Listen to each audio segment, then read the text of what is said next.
Welcome to the Habitual Woman podcast with yours truly, Debrina Wright. I'm a holistic, habit-based lifestyle coach, nutrition educator, and fitness trainer. This is a show about transforming habits into a lifestyle.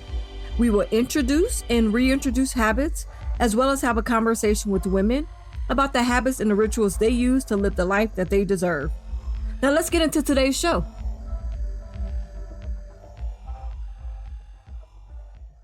Good morning, afternoon, or evening, ladies. This is Debrina, and once again, I have a wonderful guest on the show. Her name is Cassandra Bodzak, and she is amazing. She is a spiritual teacher. She's an author, a speaker, definitely been a mentor of mine. I'm just excited. The conversation was phenomenal as usual. I mean, we talked habits, rituals, food, all things papaya, and we just had a great time in regard to speaking how to live divinely into the life that you deserve and the tools and resources and how to do that and how to find balance. So without another second, let's go ahead and jump into today's show.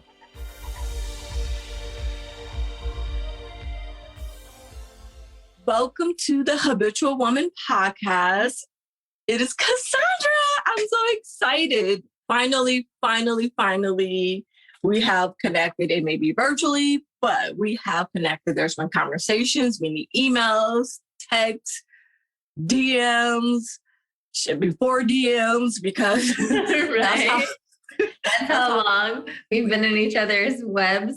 I know, like forever. And so it's nice to finally come back out and have you on the show. It's all about, for me, it's all about having the women that honestly that I'm a fangirl of, that I crush, the women that I respect, who I look to, who is a resource for me. And I really just want to know how you do it. I want to share with the audience who you are and what you have to offer and just how you balance it all. Because again, you've been doing this for a minute. So kudos to you, girl. Well, thank you so much for having me. I'm excited to be on. So I came across you, one, as when I was on light work, especially with Danielle Laporte, also as a holistic health coach, because I graduated from IIN. Hello. And you were big into food, really good food, with really tasty food, and definitely just being in tune with yourself. And I was drawn to that because it was the same thing I was learning to do. And it was those shoes and wings that I was stepping into. So I was definitely drawn, definitely loved your vibe. So thank you again for what you do and for coming on the show. So excited. Let us know who Cassandra is. I would say Cassandra is a light being here in human form. What Cassandra does is different. So what I am right now, I guess, I'm an author. I'm a TV personality. I am a spiritual coach. And like you mentioned, I started off my journey with holistic health coaching. And actually pre-IIN, I had a blog that was vegan, gluten-free treats, as well as talking about body wisdom and listening to your body, because I had healed a lot of my disordered eating. I had healed a lot of my, I don't want to say healed, but I had learned to work with a lot of the food intolerances that I have and make it so it didn't deplete my life or my enjoyment of things. And that blog really took me off. And I just did it just like before blogging was cool. This was like 2008. And yeah, like way back. Yeah. And way back. And I just started doing it because I felt similar to what you just said when you're introducing the podcast. I wanted to share the things that I was figuring out with people while I was figuring them out, because I knew if I was on this journey to try to figure out what are food allergies and how do I tell what my body wants and how do I tell what it doesn't, and how do I then make a healthy mac and cheese because I can't have any of the ingredients in mac and cheese, but I want it, or I want to make brownies or whatever. That was my first blog. And I think that's so important to do what you're passionate about and just to share it with people. And from that, I started getting my first health coaching clients, like requests from people that have followed me. And I was like, what's health coaching? And so that's where I found IIN. And I was like, okay, if I'm going to do this, I should get certified in it to, figure out the ropes. I really didn't know. And I found, from going to IIN, I actually knew so much already. I knew so much of the nutrition side of it, so much of the science side of that from my own studying. And it was really just the format of like how one coaches someone that I really needed to learn from them. And so then that took off. I ended up I was doing some YouTube videos because I was trying to combine my two passions. So I had been an actress. I was an actress. I was doing the blog on the side while I was primarily acting. And I thought I was going through a hard time. My little brother got diagnosed with a terminal illness when I was 25.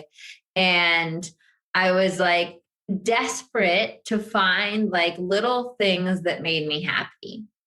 I've always been like, I've been through some stuff for sure in my life, but I've always had a rather cheerful disposition. And so that was the first time in my life that I lost my cheerful disposition. And I was like, this is not good. I got to figure out how to find a little bit more joy every day. So I started recording cooking videos. And I know this is a little long, but I hope that it's you're fine. Someone somewhere. I started recording cooking videos because I thought, let me combine these two things I really love. I love being on camera. Like I love the flow of feeling like I'm on like a live, like recording and stuff. And I also love cooking. And I did that. And I started putting out these like super basic, kind of awful YouTube videos from my tiny little Manhattan apartment. And one of the producers from ABC found me, and I ended up on this big show called The Taste. They flew me out to Hollywood, and I like filmed for months, and it was great. And then I got the book deal. I have a book called Eat with Intention. I have it. Yes. Thanks. Yeah. Been a fan for a while. So yeah. Yeah. And Eat with Intention is it's funny. Eat with Intention is almost like a prelude to what was going to come next, because for every recipe in Eat with Intention, there's also a meditation. Because when I got that book deal, I really sat down with myself and I realized I didn't want to talk about food and not talk about the spiritual aspect of it, because that had been an equal part of my journey. And what had been so revolutionary to me was not just eating healthy, but was combining it with a spiritual practice every day. And that's kind of the route that my career has taken more so now, because the more I kept going and the more I kept developing, and I still love food, and you'll see me like do a cooking thing from here and there. It's a joy of mine for sure. But what I'm really passionate about is teaching women how they can create the life they want, much like I did, simply by this spiritual practice, by doing these certain like techniques for manifesting, but which really break down to us honoring our desires, following our joy, being willing to release the limitations and the fears that we have to them, and step into that next level us. So right now I have a program called Divinely Design Your Life. And that's one of my biggest focus, other than the book I'm writing right now, which is also meditations for manifesting. And both of them are how to create the life that you desire using your spiritual practice. And so that's it kind of took me on this whole journey. And now I'm here and I get the pleasure of I work with women one-on-one all over the world. And I work with a lot of women in the process we have like group coaching moments and stuff where I get to talk to them and see what they're on their journey. And I'm just really passionate about helping women everywhere know that like we can break our own glass ceilings, right? And we get to do a life that wildly lights us up and go for our dreams and honor our desires. So that's kind of the crazy journey of where I am. I know. And that's the thing. It's like, I think that's the beauty with the fact that I have watched and followed and even I've worked with you for so long, is seeing that shift, because my journey is very similar, the same thing, which again, like I said, why I was drawn to you. And even now, because I've watched the growth, I've watched the transition, I've watched you relocate, the whole nine, and the growth, and even what you're offering now, I've seen a shift. I've seen a transition. Because it was before, it was food first, and then, it was food forward. I don't want to say it was food first and then the spirituality or the mindset. They were definitely together again, eat with intention, it was definitely intertwined, but it was food was what you saw. And then with that, you were like, okay, it's the mindset with that. And now I see the transition. I'm like, there's no food. There's a little food. But I mean, if you dig into the archives of Cassandra, like it's there. But there's definitely, I see that you're wanting to honor the gift that you have, which is to show women the power within, to help them unearth that and bring that to light. And I think that is such a beautiful thing, especially when I see a shift and a growth. So thank you for continuing to grow and transition and to work with us in the ways that you do, in the different opportunities. You've had the memberships, you have online courses, programs, live workshops, podcasts now, because you did, because there was a YouTube channel. And so like, I've seen it with everything that you're doing, right? What habits have you used yourself to balance it all and to be able to do what you do? How are you living the life you deserve via that? Yeah. So I think there's a couple. I appreciate you for pointing out the evolution, because I think that that's a really important thing, right? For me, I always think by me honoring my evolution, not only am I honoring my soul's path, what my desire is, but I'm also showing women, especially women, that it's okay to change. Mm-hmm. And that it's okay as women, we are changing beings, right? Just even like our cycle, right? We are meant to shift and change and flow, right? The feminine is a flow, right? Mm-hmm. And we live in a world that wants to like tell us that we have to stay in this box and we have to do this one thing, and that's safe, and that's what's going to be profitable, and make sure it's, and make sure it's a niche, and make sure that you do it. You got to keep doing it, and all this stuff. And the truth is that that's going to kill our soul. That's a little dramatic, but that's not what we're meant to do. So I think one of the habits that I have that is maybe a little bit different, but it's important to me, is always checking in with myself about what my heart is calling me to do and what that next level vision is for me. And what that looks like in like tangibility is, I would say once a month, I will do a divine visioning meditation and journal. Sometimes it'll be on the new moon. Sometimes it's not. It'll just be when I'm inspired, to do it. But you're called to it.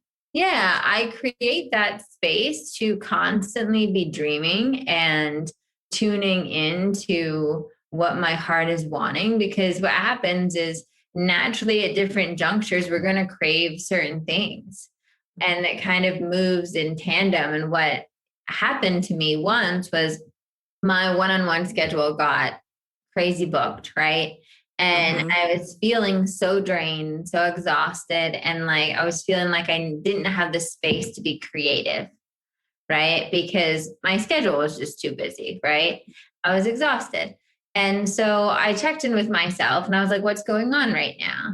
Right? I know I'm exhausted. I know I probably packed my schedule too much, but like, what's really trying to be come out right now? What am I craving?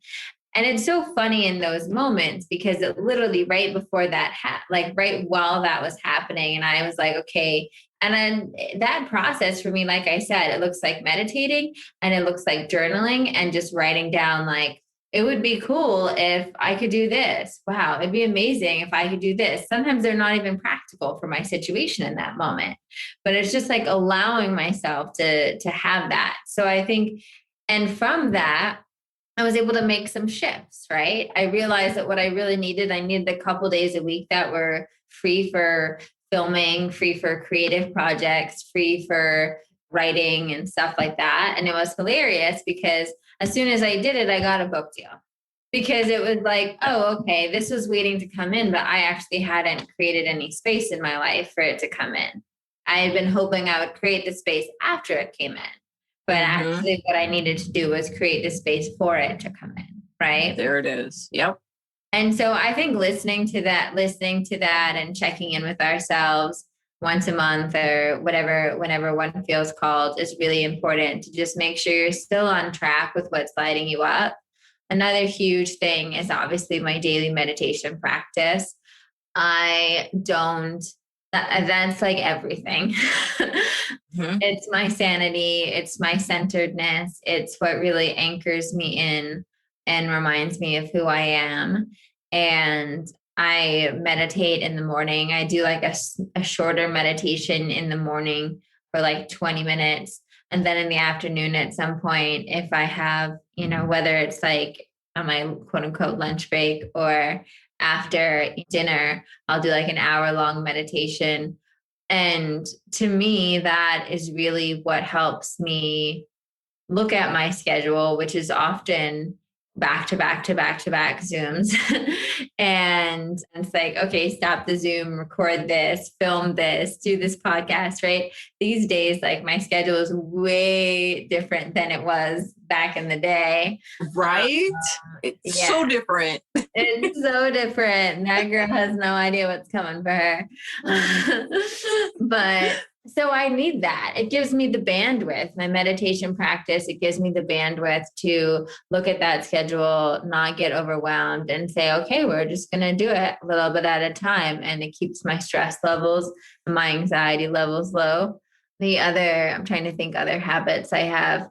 I eat really healthy. I still, even though I'm not as food. And that's so funny. That's what I was going to ask. I was like, what are your habits around food? Because like that's, so drinking my celery juice as we speak. So I'm a huge fan of Medical Medium for anybody that knows Medical Medium, but I'm vegan. I eat really, really clean. For me, I even eat cleaner than I did back in the day when I was like doing the blog and stuff. I was young. I was figuring things out. I didn't yeah. What's different now than back then as far as, because you said you eat even healthier now than then? What does that look like? Why is that? Well, when I first just started out, I was still navigating like these new waters, right? And so I'm vegan now, and I agree with a lot of I'm pro the like animal and environmental reasons to be vegan, but the reason I became vegan is actually because of all of my food allergies. Medical reasons. Yep. Right. So I got on this path when I was 21 with no desire to be vegan and forced because my body was physically in so much pain when I was eating certain foods. Right. Yep. And so when I first came on, I was just trying to make it bearable. I was just trying to make it bearable. So I ate a lot more, I'd say more of the like vegan junk food sometimes, right? To just like feel like I also made, and I still do, I make them for my fiance all the time. I bake a lot of vegan, gluten-free baked goods. Yeah, that's your thing. Yeah, that was my thing. And do that. I still do that, but just not to the same extent. And my day to day is like super simple. So in the morning, I'll have like a bowl of fruit in the morning. Like I'm really boring. For lunch, I'll have like a salad with some like roasted vegetables and potatoes and stuff. It's like the grounding salad in my book. I usually eat that for lunch. And then same thing for dinner. Like we went wild yesterday. I made Chow's, I can't even pronounce it. That I made like a mock version of like a Chinese tofu stir fry thing that came out good. But I keep it really simple. And I find that like during the day that really helps me. Like having those two, especially like my breakfast and lunch, like one, already knowing what I'm going to have is huge. It's funny. I actually gave a talk to UConn, my alma mater, yesterday on food. And I was telling them one of like being a professional, being someone that has a lot on their plate, even not being a professional, like being a full-time mom, like being anyone that's like busy, right? Yep. Having that pre-planned takes so much off of your plate so that you can focus on like what matters. You can let food be the fuel and then focus on what matters, right? And so the fact that I know I'm going to have my celery juice every morning, and then after that, I'll have, a bowl of fruit, and I always keep some various fruits around. So I have things like that. And then I already know what my lunchtime salad thing is, or, it's either that salad or if we have like leftovers from dinner the night before, we have some spaghetti squash in there right now. I pre-plan it so I'm not worrying about food, because if I wait until I'm thinking about food, I'm already too hungry to make a good choice. And then it's like anything goes, and anything goes. Yeah. And then you don't feel good. And then, anything goes. My fiance can tell you, I get hangry. So I guard myself against that. And you don't want to be, and then food, I do believe food, similar to meditation, is such a core component of our mental life. Yes. Right? How we feel, right? Like I definitely have leaned towards anxiety and overwhelm.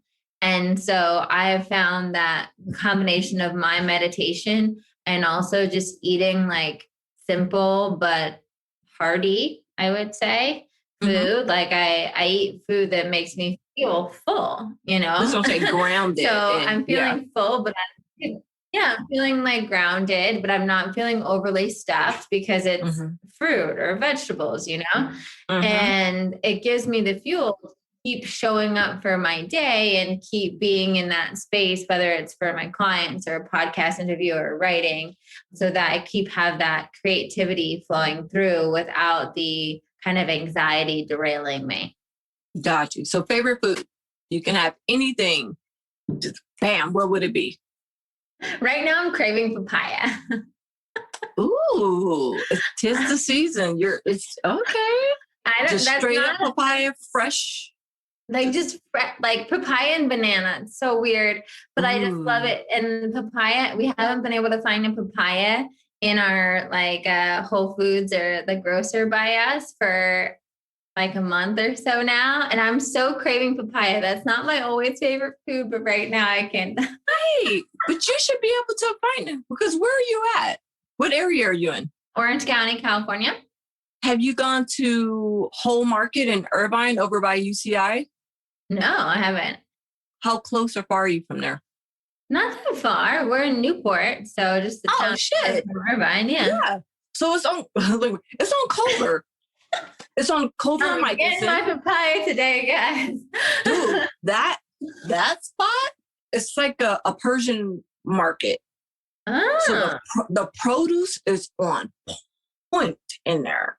Okay, I'm gonna check that out today. Yeah, it's either Whole Market or Whole Choice, but it's by UCI and it's on Culver and Michelson.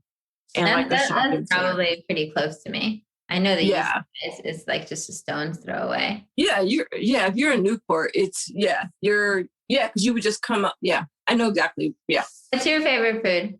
Yeah. Pizza. What's the food you're craving right now? Because that's kind of the answer I gave. You know, what I'm craving right now has been salad.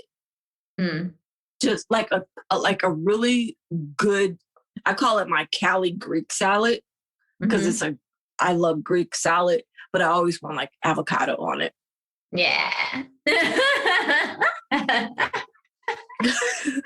was like, yeah, our bodies are fantastic. I think it's when you start like shifting how you eat, it really does just start craving it. Like I genuinely have, I'm thinking about papayas. If you would have told my younger self that, she'd be like, yeah, right. You know? Yeah. But see that, but I get that because I'm the same way, which is why I love, like, I find really good markets like that. Yeah. Because I need really good produce. Yeah.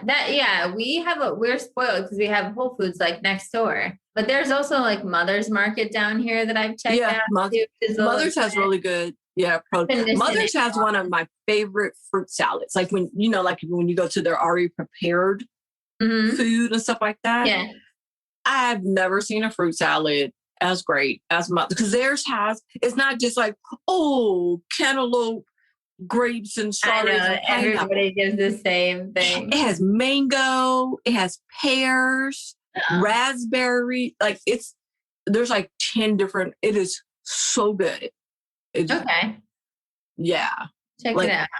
Yeah. When I'm there, especially when I was living there, that would be my go-to. And I would get it a lot, actually. Like in the morning, I would grab it like right before they open, before I would start my day with like some type of like juice or something, or water or something like that. But yeah. Nice. It's just it's nice. It's good. It's just expensive, but it's good. Yeah, totally. You get what you get. I'm like, can I get extra mango? Thank you. Food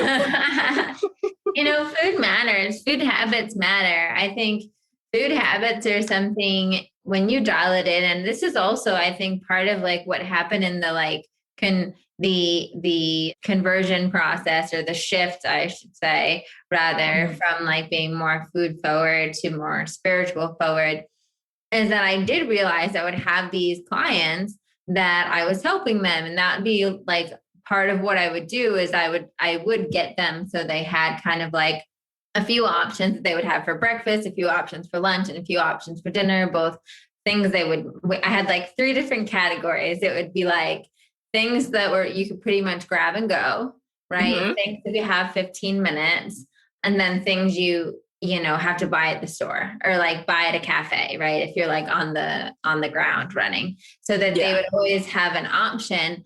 And I was amazed the shift in these women by simply doing the food, because they would tell me not only were they feeling better, they're more motivated at work, they're feeling more creative and inspired once they like cleaned up the food.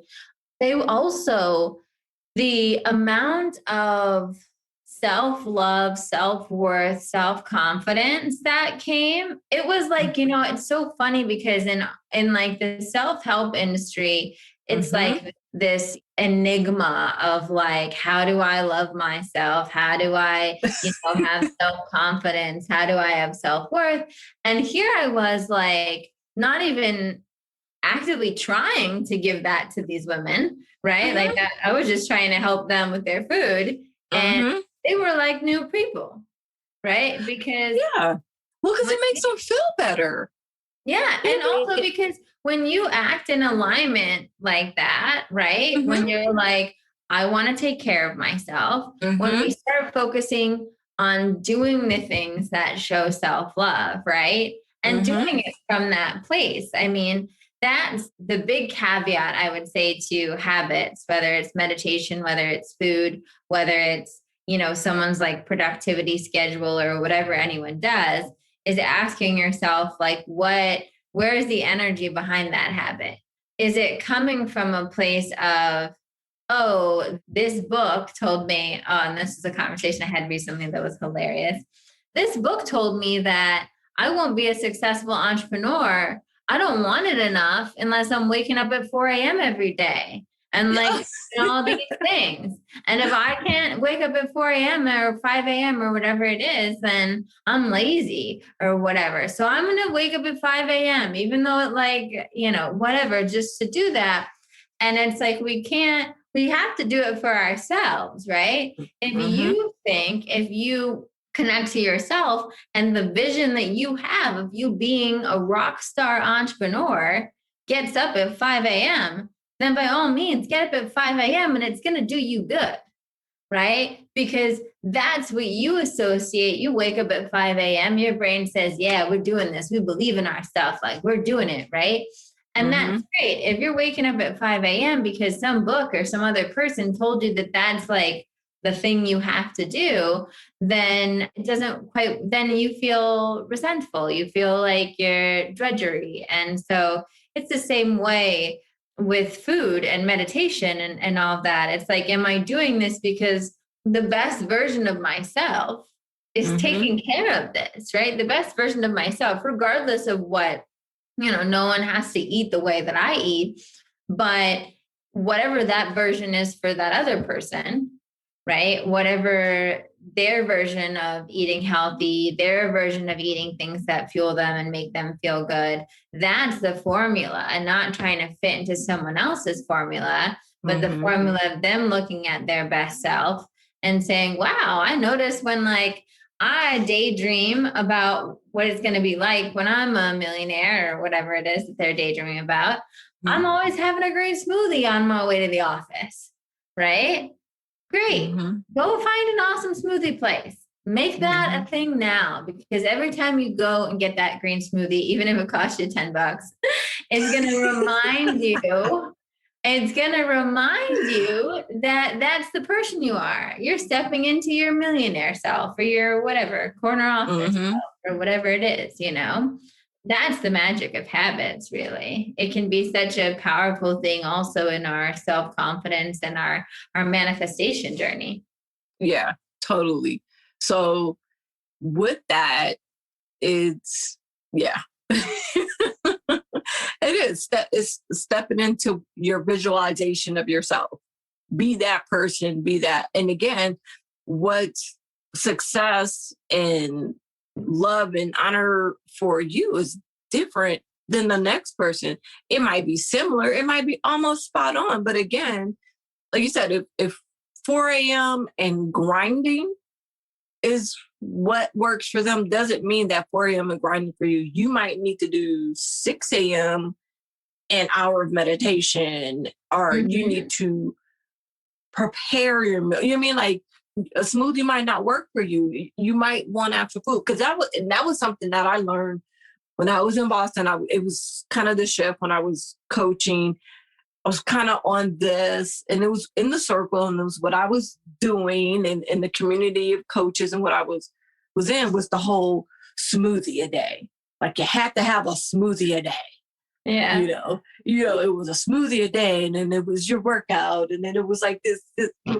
But the thing that killed me, especially being that I literally had a Trader Joe's like a block over, like I would walk right past it, which means there was actual food, right? Yeah. That was in solid form. And Trader Joe's is decent prices. So it's just like, oh, it's cheaper than a smoothie. But it was like, I like chewing my food. I like seeing my food. And I remember, because it was multi-level marketing, right? It was this whole thing. So it was really, pushing a product. But it was like, well, that's not what I do. That's not what I like. Like, I like smoothies, don't get me wrong. Like, I was a SoCal girl. Like, we do smoothies and juices, like, especially on the go. Like, we keep it fresh and cool. But it was like, but I like food. Like, I like plating it. I like the bowl. I love the process. All of that was therapeutic for me.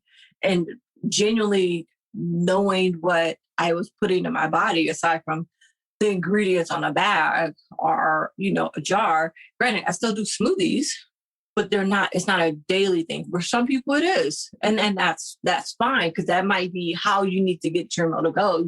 I feel you still need to eat some food, but again. Yeah, no, I think that's so important. I'm the same way.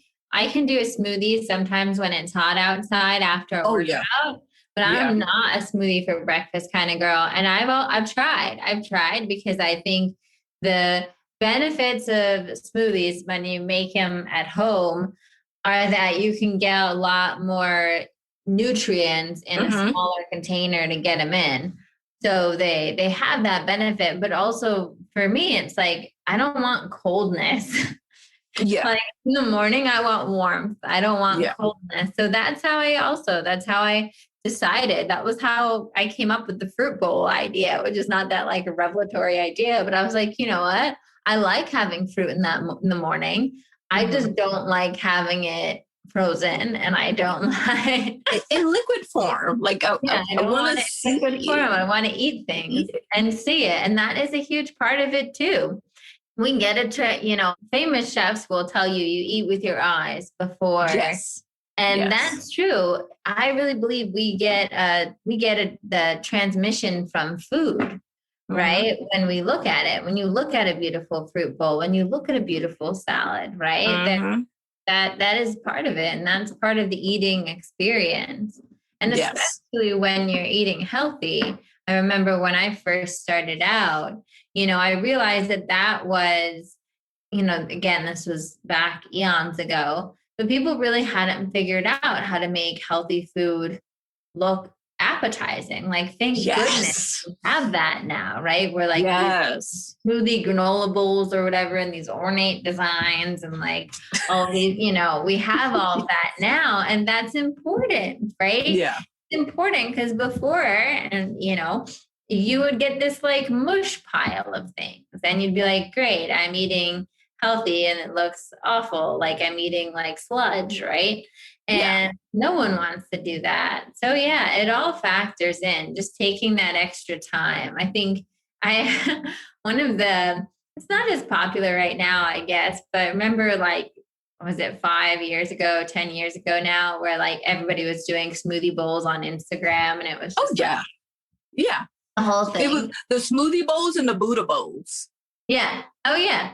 And I said the blessing in that movement, even though it was a little out of control, the blessing in that movement was really that I hope it made more people spend that extra 5 minutes at home to make themselves something really beautiful before they eat it. Because I think that matters, right? It's the little ways we can add that. I have a little hack that I do is I have like the plates and bowls and stuff I use have like gold rims around it, right? They're very pretty. I like them. I buy all of my like plates and stuff pretty, for lack of a better word. Yeah, no, same way. You got a pretty plate, and now it doesn't matter if there's just some, like yesterday I had some bananas and strawberries and blueberries or whatever. And it looks beautiful. It's like the same concept of when you go to like a fancy hotel or a restaurant or something, right? Yep. They could serve you like the most mundane thing, but they make it look ornate. And that affects your experience of it. So true. So, and it's so funny because that's like one of the things where it's like, I'm so big on, because like I go to work, I have an office, but I literally have dishes. I have like real dishes. So it's like, even if I go grab something to eat, there's a grocery store near me. Even if I go to Panera. Panera. I was like, Pandora. I thought that's what you meant.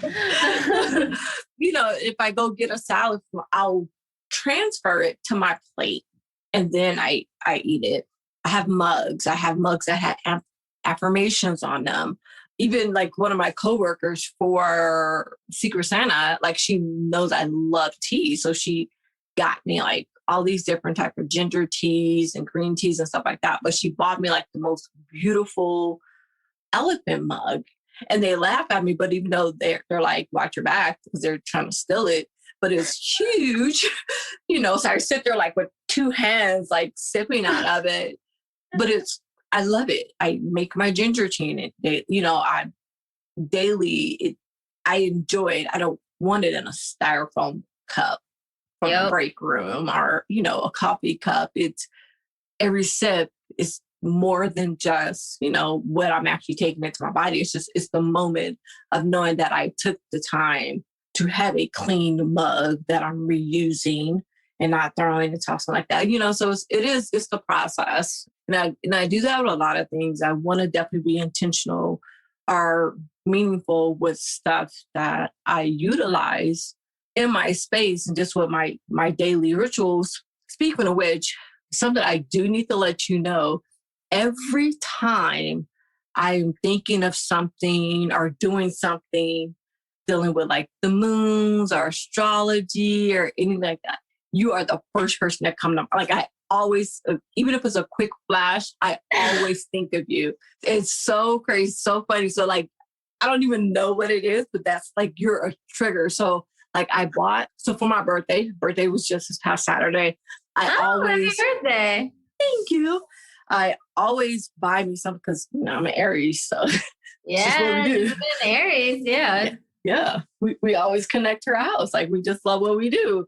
I bought an astrological planner that I'm so in love with, but again, it's like in the process of even purchasing. I was like, Cassandra, when I think of new moon rituals and stuff like that.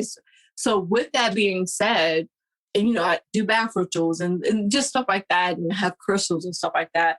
But with that being said, what honoring rituals do you live by? 'Cause I know you have some pretty amazing rituals, and amazing doesn't mean it's elaborate. You know what I mean? It can just be simple, but it's what it does for you is amazing. What I mean. Well, can you share with us what some of your rituals are? Yeah.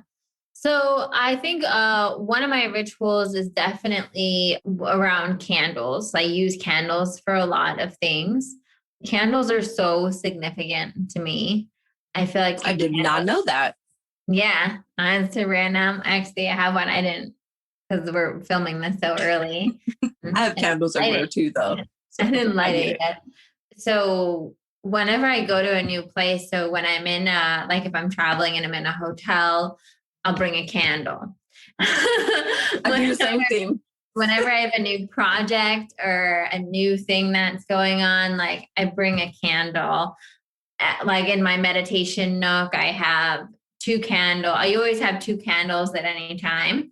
And then sometimes there'll be a third, like on the new moon, I had like a specific candle for the moon.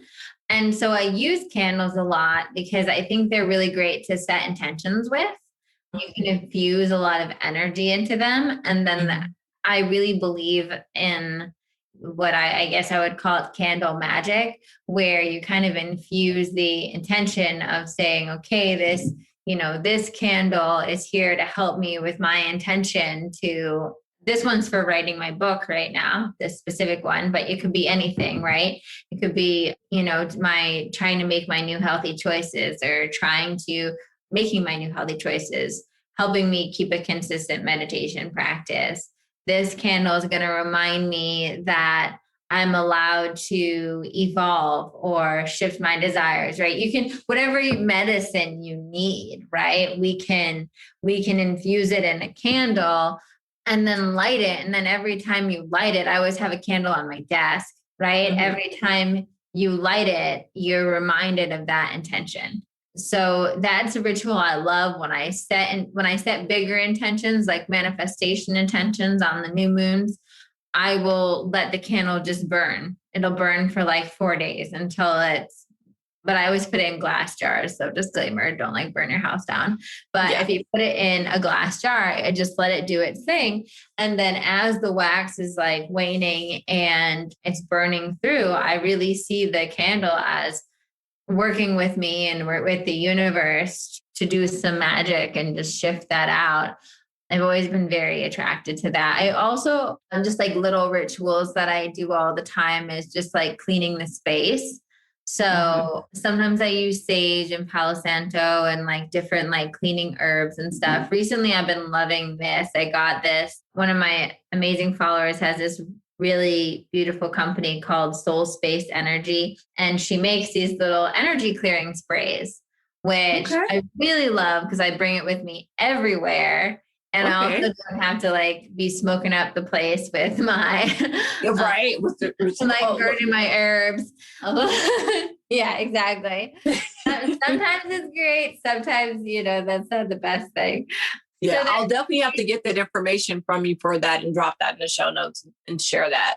I want to check it out. She's great. And it's a small women-owned business, so she makes them all in Colorado. Okay. But anyway, yeah, so like that's little thing, just clearing the energy for me, creating a space. I'm also a big bath person. I know you mentioned bath rituals. Bath rituals are huge for me. I make, what I call goddess baths, usually a couple times a week, depending on the week, will depend on how much that happens. But then I like to do like rose and Epsom salts and lavender and ylang ylang. I really like it there, and I light all my candles, and I throw crystals in the bath, and it's really just a time for me to melt, right? A time for me to unwind. And I think for me being in water, I'm a Pisces, so I don't know if it's a Pisces thing, but when I'm in water, I go so deep. It's its own meditation for me, and I can really connect to that infinite space. And that's often where I talk to my angels and my guides, and a lot of that comes through for me. Although I would say that's probably another ritual in general, is that I very much connect to what I call my divine support squad. So on the regular, I'm finding different ways to ask them for guidance, help them to support me in things like that. Like I said, right now I'm writing a book, and, this past weekend I did a full, writing sprint where I was like, and I just asked them, I was like, can you just help me? Just let it flow. Just tell me what I need to do. And it was the most beautiful experience. I wrote nonstop. Like there was I didn't even know it was coming out really half the time. I went back yesterday and read it, and I was like, oh, that's pretty good.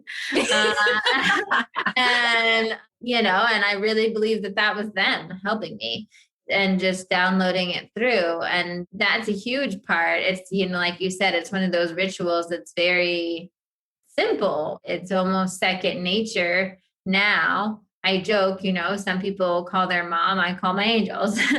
And that's how it is in our household here. It's the same thing. And it's funny that you mentioned the water thing, because we have a Pisces, and we joke with her all the time about her 2-hour showers.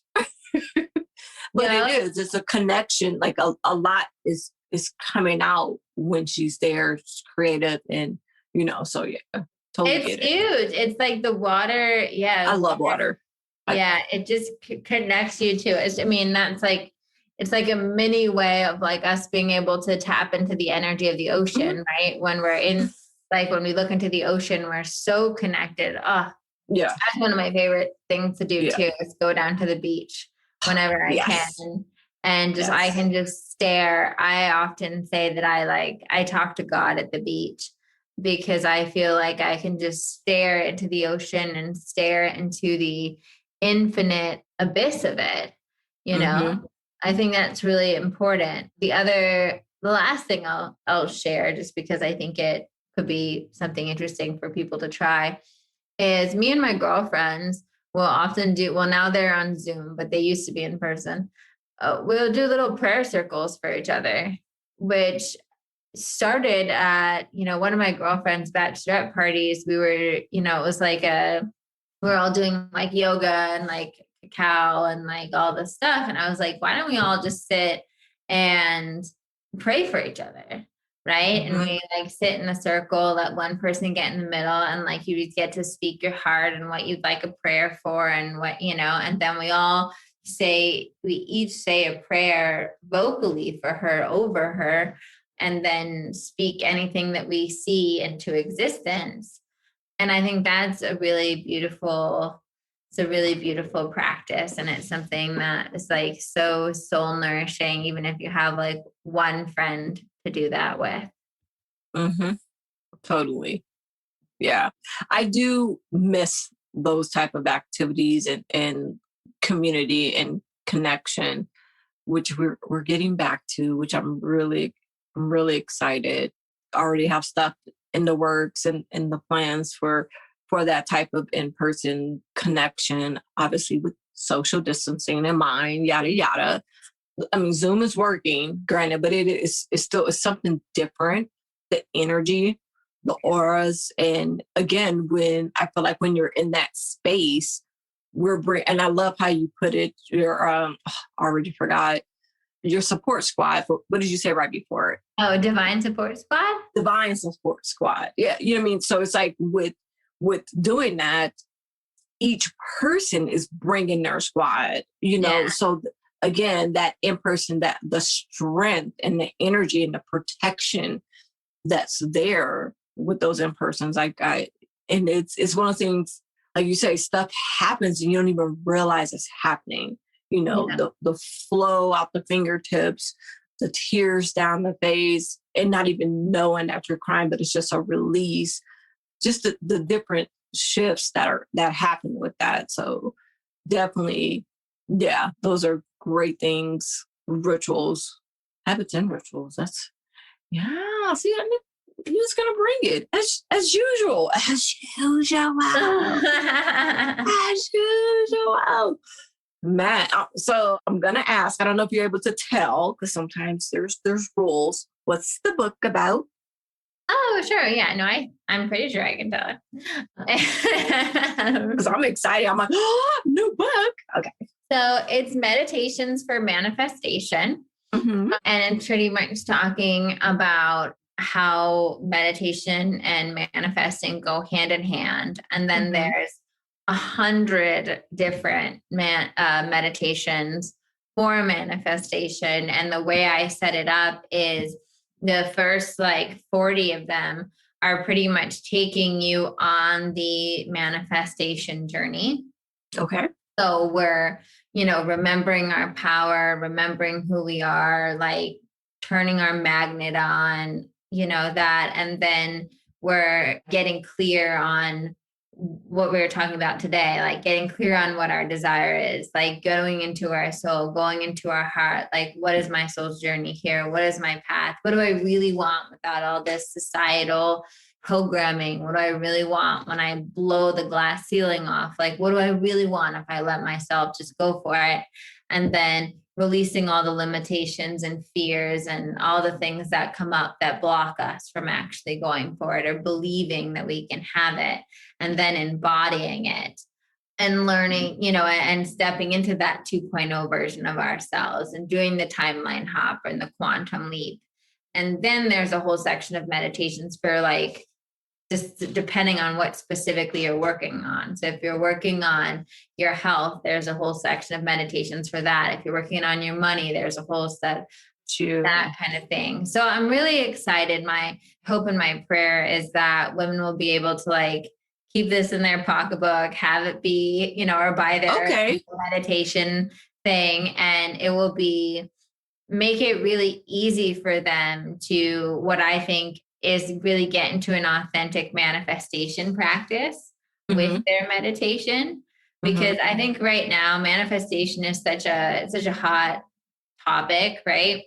And I think there are probably so many people out there that are kind of listening to these kind of, what do you call them? Cutesy tidbits of advice or whatnot. And then sitting at home being okay, but why isn't my life working for me? Why does she have a pink Ferrari, but my life's not working for me, or whatever you see on the internet, And this is really a grounded way to just authentically get into your manifester and make some real shifts if you're willing to sit and do the work. And all the meditations you can do in as little, as 10 to 20 minutes. You can do them much longer, but you can start at 10 to 20 minutes so that it's practical, that everyone could do it on a daily basis, which is what I hope people will. So when could we possibly expect the book? It'll be coming out September 21st. Oh, we have a date. We have a date. So hopefully September 21st. that's the projected published date right now. I'm excited. Okay. Yay! I'm excited. Okay. I'm like so many things are already going in my head about like, okay, what we're gonna do with this new book and what's gonna happen. So Yeah. I'm all okay. So workshop, class, what are we doing? Yeah. We're gonna have to make something happen. So before I let you go, 3 tools that every habitual woman should have. Give them to me. 3 tools. Well, a meditation practice. First Bam. and foremost, meditation practice.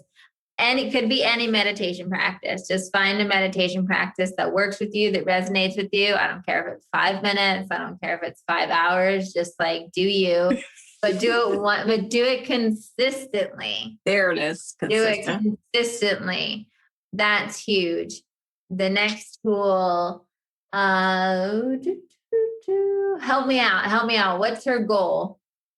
So I can be more strategic. They're tools that they need to live the life that they deserve to live. What's their go-to? What's something that they should be able to? Yeah. It can be tangible. It can be physical. It can be, Well, okay. So here's one. You should do a fear inventory. This is, I talk about this in the book. I just was writing this in the weekend. So it's a little sneak preview, but it's also in my program. This is like a huge thing. We do this in Divinely Design Your Life, because one of the biggest things that stops us from living the life that we want is our fears, is the lies and the beliefs and like the BS that we picked up over the years that says that we can't have it. So a great exercise that I think your listeners should do is write out on a piece of paper, whatever it is that you want. So if it's like, I am a successful artist, selling work that I love, or whatever your statement is, write your statement for that life you want that symbolizes it. And then brain drain of what is everything that comes up when I say that tells me I can't have it, or that will be hard to get. Right. So then you write down, okay, well, people don't make money being an artist. Artists don't get famous until they're dead. My mom and dad will never approve if I'm an artist, right? I won't be able to support myself if I'm an artist, right? No one gets my work anyway. My 6th grade teacher told me I wasn't that talented, right? Like every single thing, right? This is when brutal honesty with yourself comes in. And every single thing, and then go through that list and ask yourself, 1, what evidence have I collected to believe this, right? So if you're like, okay, people don't make money as an artist, you're like, well, I just thought that. I don't know. I actually haven't looked up how much artists make, right? Or what the average artist is bringing in or whatever. Or maybe you had an Uncle Bob who was an artist that never made any money. So that's your evidence, right? My Uncle Bob never made any money as an artist, right? And the family was frustrated with him or whatever. So you write down your evidence for all your things. And then here's where it gets good. And I know this is like a big thing, but it's super helpful if you do it. Ask yourself, what do I want to be true here? What do I want to be true? So I want it to be true that you can make a living as an artist, right? In that example. And then you go back and you find evidence for that being true. So for instance, you could look up what are the top 100 artists right now making for a living, right? Or you could find like some of your favorite artists, right, that are alive right now, and see what their piece is commissioned for or whatnot, right? Get some evidence to support the fact that this is real. And then while you're doing this, what happens is whenever that old thought comes up, now you're on the lookout for it. Now, every time you go to paint and that thought of being like, this is ridiculous, you'll never make money as an artist comes up. Now you'll be like, actually, this person makes this much money. This person makes this much money. And, out of the top 1,000 artists right now, the average salary is $75,000. So I absolutely could make a normal living or whatever it is. I don't know, you know? Yeah, now you're painting with a smile. Exactly. Right. Now you've got some talk back and you're shifting that belief. And if you do that exercise and you enact that, and what happens is all of a sudden you open up all this possibility for yourself, right? And it unleashes you, which will take you to the last thing. The last thing I'll say is that every day take both, and this is like been one of my things I talk about for a while, is take both practical and magical action on it, right? So every day, if you have something in your heart that you desire, take both practical and magical action. So the magical action is getting into energetic alignment.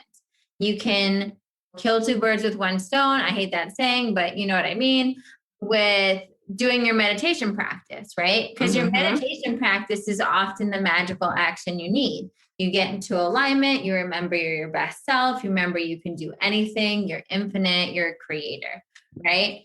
The practical is, okay, well, what's the divine guidance that I got in that meditation that I can take some action on the real world, right? So maybe after your meditation, you get the hit saying, look up how much it is to do a pop-up art gallery at this place, right? For our artist person, right? Yeah. And it's like, great, go look up how much that is. Like, that's your practical action for the day. Do at least one thing every day that's in that energy. And I recommend doing it after you do the magical portion, because then you'll be in alignment and you won't be doing it from your like fear-based brain or your kind of like, busy brain. Doing it from that centered place, it's like, what is something that's actually going to move that needle for me? I like it. I love it. That was great. That was great. Yay. Okay. Great way to end. I love it. Where can they find you? How can they connect with you? You can find me on Instagram at Cassandra Bodzak, Facebook at Cassandra Bodzak, YouTube. I have tons of guided meditations on YouTube. If you do. Wants to start their journey there, they're free. You can try them and find one that you like. That's all Cassandra Bodzak, as Cassandra Bodzak TV on YouTube. And then my website is CassandraBodzak.com. So pretty simple. Yes, nice and practical. Keep it clean. But very magical. Exactly. Again, love the new direction, the transformation.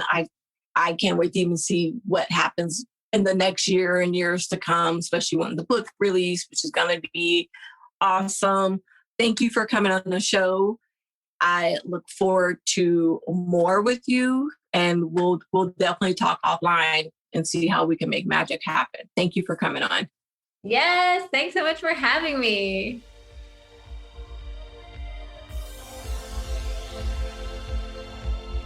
Thank you for joining me on this week's episode of the Habitual Woman podcast.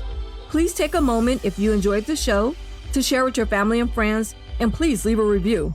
To learn more about the podcast and our community, you can go to thehabitualwomanpodcast.com. And until next time, this is Debrina Wright, your habitual coach, transforming habits into a lifestyle.